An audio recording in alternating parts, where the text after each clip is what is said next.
नमस्कार दोस्तों, स्वागत है आपका एक और नई वीडियो में। दोस्तों आज के इस वीडियो में हम आपको बताने वाले हैं दोस्तों, यदि आप एक नया लैपटॉप खरीदने जाते हैं या आप एक पुराना लैपटॉप खरीदते हैं तो लैपटॉप खरीदते समय आपको लैपटॉप में क्या क्या चीज़ें चेक करनी चाहिए, क्या क्या चीज़ें देखनी चाहिए, ताकि आप जिस काम के लिए लैपटॉप खरीद रहे हो वो काम आपका आसानी से हो सके, उस काम को करने में कोई भी दिक्कत ना हो।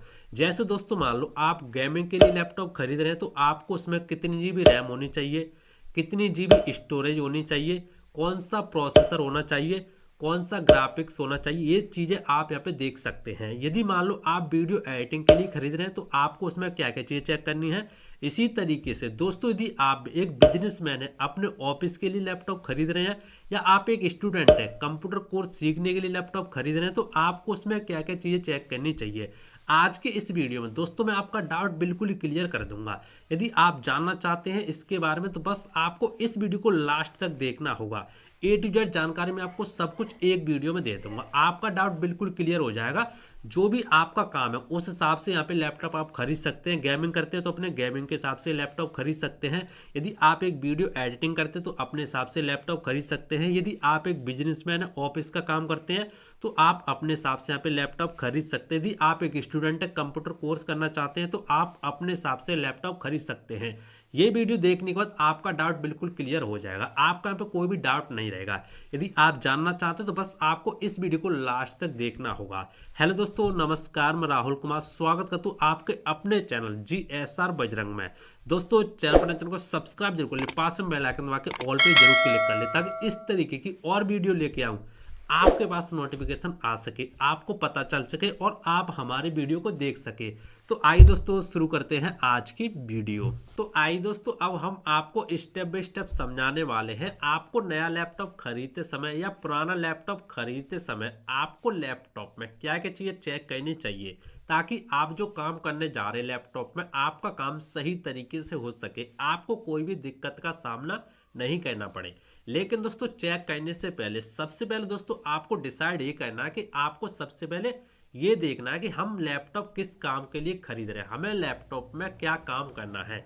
जैसे मान लो आपको गेमिंग करनी है, कि आपको उसमें वीडियो एडिटिंग करनी है, कि आपको ऑफिस के लिए काम के लिए चाहिए, आप एक बिजनेसमैन है आपको ऑफिस का काम करना है, या आप एक स्टूडेंट है आपको अपने कंप्यूटर कोर्स वगैरह सीखना है। सबसे पहले आपको डिसाइड ये करना है। दोस्तों आज मैं आपको 4 कैटेगरी के बारे में बता देता हूँ। यदि मान लो आप इन 4 कैटेगरी में से किसी भी कैटेगरी में आते हैं तो आप लैपटॉप सही तरीके से खरीद सकते हैं। Number 1 gaming category, number 2 video editing, number 3 businessman या मान लो ऑफिस का काम आपको करना है, नंबर 4 स्टूडेंट। यदि आप इन 4 कैटेगरी के इंसान है, 4 कैटेगरी के लिए आपको लैपटॉप चाहिए किसी भी एक कैटेगरी के लिए, तो आप ये वीडियो देख सकते हैं, आपकी प्रॉब्लम सॉल्व हो जाएगी। नंबर 1 दोस्तों हम बात करते हैं, मान लो यदि आपको गेमिंग के लिए लैपटॉप चाहिए, यदि आप उसमें गेमिंग करना चाहते हैं तो आपको उसमें क्या क्या चीज़ें चेक करनी चाहिए, ताकि आप सही तरीके से आने वाले समय में और गेमिंग कर सकें, आपको जल्दी से लैपटॉप बदलने की कोई भी ज़रूरत ना पड़े। तो आइए इसके बारे में समझ लेते हैं डीपली। तो दोस्तों सबसे पहले हम बात करते हैं गेमिंग के लिए लैपटॉप के लिए आपको क्या क्या चेक करना होगा। तो नंबर 1 सबसे पहले दोस्तों आपको चेक करना है कि जो आप लैपटॉप खरीद रहे हैं उसमें कौन सा ग्राफिक है, जो ग्राफिक्स कार्ड होता है कौन सा है, इंटीग्रेटेड है कि डेडिकेटेड है, तो आपको ये चेक करना है। तो दोस्तों मैं आपको बता दूं, आपको हमेशा डेडिकेटेड वाले लैपटॉप खरीदने हैं। जो भी ग्राफिक्स होता है डेडिकेटेड वाला होता है वही आपको खरीदना है, इंटीग्रेटेड वाला ग्राफिक्स आपको नहीं खरीदना। ठीक है, ये आपको जरूर चेक करना है। नंबर 2 दोस्तों आपको प्रोसेसर चेक करना है। कम से कम प्रोसेसर यदि आप गेमिंग करना चाहते तो i5 होना चाहिए। यदि इससे कम है तो आपको लैपटॉप नहीं खरीदना, कम से कम बता रहा हूँ दोस्तों मैं आपको। ठीक है, इससे आप ज़्यादा भी ले सकते हैं, i7 भी ले सकते हैं प्रोसेसर, इंटेल का प्रोसेसर ले सकते हैं, AMD का प्रोसेसर ले सकते हैं। i5 कम से कम होना चाहिए। और दोस्तों मैं आपको बता दूँ, प्रोसेसर के पीछे आपको एक नंबर मिलता है, एच होना चाहिए। यदि यू है तो आप नहीं खरीदना। ठीक है, एच नंबर होना चाहिए। एच का मतलब तो हाई क्वालिटी, यानी आपको लैपटॉप एक गेमिंग के लिए खरीद रहे तो आपको हाई क्वालिटी का लैपटॉप खरीदना, जैसे आप साइड में देख भी सकते हैं। उसके बाद दोस्तों हम बात करते हैं रैम की, बात करते हैं। रैम कम से कम आपको 16 GB चाहिए, कम से कम बता रहा हूँ दोस्तों आप। ठीक है, आप 8 मान लो 32 GB ले सकते हैं, लेकिन दोस्तों कम से कम गेमिंग के लिए आपको 16 GB रैम तो चाहिए। और आपको रैम कम से कम DDR5 वाली रैम चाहिए। ठीक है, DDR3 वाली तो आप नहीं लेना, ये काम नहीं करेगी अच्छे से। उसके बाद दोस्तों हम बात करते हैं SSD और HDD, ठीक है, यानी कि हार्ड डिस्क की और SSD की स्टोरेज की बात करते हैं। दोस्तों स्टोरेज की बात करें तो आपको कम से कम वो वाला लैपटॉप खरीदना जिसमें SSD होनी चाहिए, कम से कम 12 GB SSD होनी चाहिए। और दोस्तों उसमें आपको एक चीज़ और देखनी है, हार्ड डिस्क भी होनी चाहिए, उसमें कम से कम 1 TB, ठीक है, 1 TB हार्ड डिस्क की भी होनी चाहिए। क्योंकि दोस्तों जब आप गेमिंग वगैरह खेलते हैं तो उसको इंस्टॉलिंग करते हैं तो आपको इंस्टॉलिंग आसानी से हो सके, तो ये चीज़ दोस्तों आपको जरूर चेक करना है। इसके बाद दोस्तों आपको चेक करना है, आपको कम से कम विंडो 11 वाला लैपटॉप लेना है। विंडो 10 वाला भी चल सकता है दोस्तों, लेकिन आपको कोशिश ये करनी है कि विंडो 11 वाला लैपटॉप लेना है। क्योंकि दोस्तों जो हमारे गेमिंग होते हैं, जो गेम वाले जो गेमिंग सॉफ्टवेयर वगैरह होते हैं वो अपडेट वगैरह होते हैं, तो समय के हिसाब जो हमारे विंडो 11 उसमें अच्छे से चल सकते हैं। तो आपको दोस्तों ये चीज़ें ज़रूर चेक करनी है। अब दोस्तों हम बात करते हैं वीडियो एडिटिंग के बारे में। दोस्तों जो मैंने आपको गेमिंग के बारे में चीज़ें बताई वही चीज़ें आप वीडियो एडिटिंग के लैपटॉप में देख सकते हैं। क्योंकि दोस्तों जो हमारा गेमिंग वाला और वीडियो एडिटिंग वाला लगभग यहाँ पे सेम हो जाता है। दोस्तों ये चीज़ दोस्तों आपको जरूर चेक करनी है। दोस्तों अब हम बात करते हैं स्टूडेंट के लिए या एक बिजनेसमैन के लिए। यदि आप ऑफिस का कोई काम करते हैं या आप एक स्टूडेंट है तो आपको उस लैपटॉप में क्या क्या चीज़ें चेक करनी चाहिए, आइए इसके बारे में डीपली समझ लेते हैं। दोस्तों स्टूडेंट के लिए बात करें तो आपको जो हमारे ग्राफिक्स होते हैं वो आप इंटीग्रेटेड ले सकते हैं, कोई भी दिक्कत नहीं है, ठीक है, इंटीग्रेटेड वाले लैपटॉप ले सकते हैं आप आसानी से, उसमें कोई भी दिक्कत आने वाली नहीं है। दोस्तों प्रोसेसर की बात करें तो आप यहाँ पे i3 कम से कम प्रोसेसर आप ले सकते हैं। यदि आपके पास पैसा है तो आप i3 ले सकते हैं। यदि आपके पास बजट कम है तो आप यहाँ पे मान लो सेलेरॉन का जो प्रोसेसर आता है उसको भी यहाँ पे ले सकते हैं। वैसे दोस्तों कोशिश आपको यही करनी है कि आपको कम से कम i3 प्रोसेसर लेना ही है।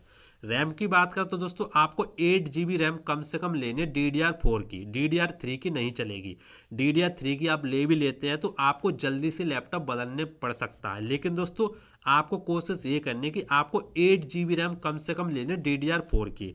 अब दोस्तों हम बात करते हैं स्टोरेज की, तो स्टोरेज में दो चीज़ आती हैं, SSD और HDD, यानी SSD और हार्ड डिस्क। तो आपको SSD कम से कम 128 GB तो लेनी है, और हार्ड डिस्क की बात कर तो आपको कम से कम 512 GB लेनी है। क्योंकि दोस्तों आपको पता होगा जब आप लैपटॉप में कोई भी यहाँ पे सॉफ्टवेयर इंस्टॉलिंग करते तो आप SSD में कर सकते हैं, और जो भी डॉक्यूमेंट वगैरह रखते हैं, जो भी फाइल वगैरह रखते हैं, तो वो आप हार्ड डिस्क में रख सकते हैं, तो आपका लैपटॉप सही तरीके से वर्क करेगा। और दोस्तों विंडोज़ की बात करें तो आप विंडोज़ 10 भी ले सकते हैं, कोई दिक्कत नहीं, विंडोज़ 11 भी ले सकते हैं। यदि आप स्टूडेंट हैं या आप एक बिजनेसमैन हैं तो आपको ऑफिस का काम करना होता है तो आप ले सकते, कोई भी दिक्कत नहीं है। तो देखा दोस्तों आपने, इस तरीके से आप लैपटॉप बाई कर सकते हैं। अब दोस्तों मैं आपको एक चीज़ और बता दूं, देखो आपको कोशिश ये करनी है, जो चीज़ें मैंने आपको बताई वही चीज़ें आपको यहाँ पे रखनी है। और एक चीज़ दोस्तों मैं आपको और यहाँ पे आपको नोट करनी है, जैसे मान लो आप एक स्टूडेंट हैं या आप ऑफिस के लिए लैपटॉप खरीद रहे हैं, यदि मान लो आपके पास पैसा कम है, बजट कम है, मान लो 20,000 का आपको लैपटॉप चाहिए, 25,000 का लैपटॉप चाहिए, तो दोस्तों आपको उसमें i3 प्रोसेसर देखने को नहीं मिलेगा। मैं पहले ही आपको बता देता हूँ, आपको उसमें सेलेरॉन का प्रोसेसर देखने को मिलेगा, जो सही है, कोई दिक्कत नहीं, आपका काम हो जाएगा। यदि आप एक स्टूडेंट है, कंप्यूटर कोर्स सीखना चाहते हैं, या आप एक बिजनेसमैन है, ऑफिस का काम करना चाहते हैं, तो आप सेलेरॉन का प्रोसेसर ले सकते हैं, कोई दिक्कत नहीं है। लेकिन दोस्तों यदि आपके पास बजट है, आप 25,000 मान लो 30,000 से लेकर 35,000 तक खर्च कर सकते हैं, तो आपको हमेशा i3 प्रोसेसर लेना है, इससे नीचे आपको नहीं जाना। क्योंकि आने वाले समय में दोस्तों आपको पता है हैवी से हैवी सॉफ्टवेयर आप आसानी से चला सकते हो, कोई भी दिक्कत आने वाले नहीं है। तो दोस्तों आपको कोशिश यही करनी है, ठीक है। तो दोस्तों जो भी चीज़ें मुझे पता थी वो मैंने आपको 100% सही तरीके से बता दी। और दोस्तों हम बात करते हैं मान लो बैटरी बैकअप के बारे में, वो आप अपने हिसाब से यहाँ पे देख सकते हैं। और हमारे पोर्ट्स वगैरह होते हैं, जैसे मान लो टाइप सी पोर्ट्स होता है, USB पोर्ट्स होता है, ये चीज़ें आप अपने हिसाब से यहाँ पे देख सकते हैं। जो चीज़ें दोस्तों मैंने आपको बताई, ये चीज़ें बहुत कम लोगों को पता होती है, इसीलिए दोस्तों मैंने आपको ये चीज़ें बता दी। क्योंकि दोस्तों ऐसा नहीं, दोस्तों मान लो आपको स्टूडेंट है, आपको स्टूडेंट का काम करना है, कंप्यूटर कोर्स सीखना है, और आपको मान लो लैपटॉप खरीद लिया आपने i5 वाला, i7 वाला, हाई से हाई लैपटॉप आपने खरीद लिया, 40,000 का खरीदे, 50,000 का खरीदे, तो आपको ये गलती नहीं करनी। यदि आपके पास पैसा तो खरीद सकते हैं, यदि आपके पास बजट कम है तो जो चीज़ें मैंने आपको बताई वो चीज़ें आप अपने हिसाब से खरीद सकते हैं। लैपटॉप खरीदने से पहले डिसाइड आप सबसे पहले आपको करना है है कि आपको लैपटॉप किस काम के लिए चाहिए। बाकी मैंने आपको बता दिया, यदि आप गेमिंग करना चाहते तो i5 वाला प्रोसेसर खरीद सकते, कोई दिक्कत नहीं, आपकी गेमिंग हो जाएगी। और मान लो आप एक स्टूडेंट हो तो i3 वाला प्रोसेसर ले सकते हैं। बहुत सारे लोग क्या करते हैं, मैंने देखा भी है कि बहुत सारे लोग ये करते हैं, मान लो एक स्टूडेंट है, उनको कंप्यूटर कोर्स सीखना है और वो हाई प्रोसेसर ले लेते हैं, i7 ले लेते हैं, ये कहते हैं अरे हैंग ही नहीं होगा। भाई साहब ऐसे तो आप और बड़ा ले लो, हैंग तो कभी होगा ही नहीं। आप अपने हिसाब से यहाँ पे चेक कर सकते हैं। तो दोस्तों उम्मीद करता हूँ आज की वीडियो आपको पसंद आई होगी। दोस्तों वीडियो पसंद आए वीडियो को लाइक कर देना और कमेंट करके बताना आपको कौन सा प्रोसेसर आपने लिया है। आप लैपटॉप आपको किसके लिए लैपटॉप चाहिए, आप कमेंट करके जरूर बताएं। बाकी दोस्तों यदि आपका कोई डाउट है फिर भी आप कमेंट करके पूछ सकते हैं, मैं आपकी हेल्प जरूर करूंगा। दोस्तों मिलते और इंटरेस्टिंग नई वीडियो, तब तक के लिए जय हिंद, वंदे मातरम, बाय बाय।